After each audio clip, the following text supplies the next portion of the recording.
Hello everyone, my name is Rob Blackstein and I'm a partner at Gowlings in Toronto. Today I'm going to talk to you about crowdfunding. Okay, so what is crowdfunding? Well, loosely defined, it's the act of raising money from individuals and organizations over the internet in connection with an idea, a project, a product, or service. The easiest way to think about crowdfunding is to divide it into two categories in terms of what the crowd receives. On the one hand, a promise to deliver a product or service, or in some cases, the funding effort is for charity or research. This is known as rewards-based or incentives-based crowdfunding. On the other hand, the crowd can receive shares or debt in the company itself. This is known as equity-based crowdfunding, and it's what we'll focus on today. Specifically, the recent changes to securities laws in Ontario and a few other provinces that will make it available to investors, portals, and companies located in Canada. 6 other provinces, specifically British Columbia, Saskatchewan, Manitoba, Quebec, New Brunswick, and Nova Scotia, had previously introduced a limited startup crowdfunding rule that allowed private companies to raise up to $500,000 per calendar year.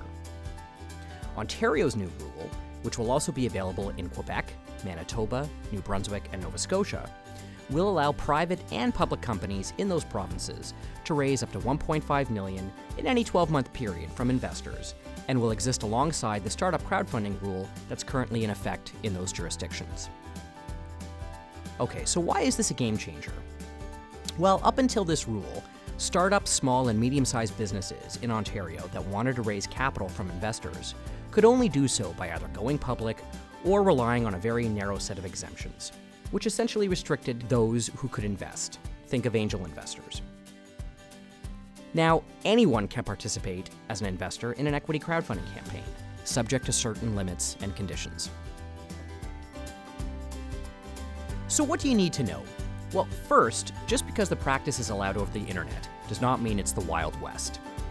Corporations that want to raise capital, internet portals that want to host crowdfunding campaigns, and investors that want to invest will all be subject to the new rules.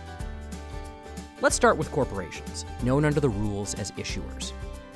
Corporations wanting to crowdfund will be subject to rules governing the amount they can raise, where they are located, the composition of their boards, the documentation that they must provide, the websites that they can use, and what and when they can communicate, both before and after the offering. What connects the corporations with investors? Well, it's a website or a funding portal where the corporations can make their offerings. Internet funding portals wanting to host crowdfunding campaigns will be subject to rules that will essentially make them gatekeepers, requiring them to register with the applicable securities commissions, perform due diligence on the offering, and provide investors with educational materials.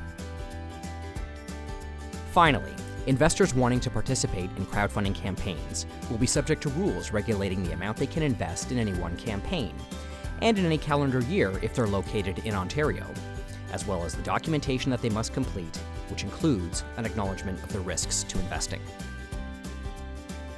So, crowdfunding offers a potential new avenue for companies to raise capital, both large and small, public and private. But as you can see through these rules, it's not a do-it-yourself process. That's where I can help.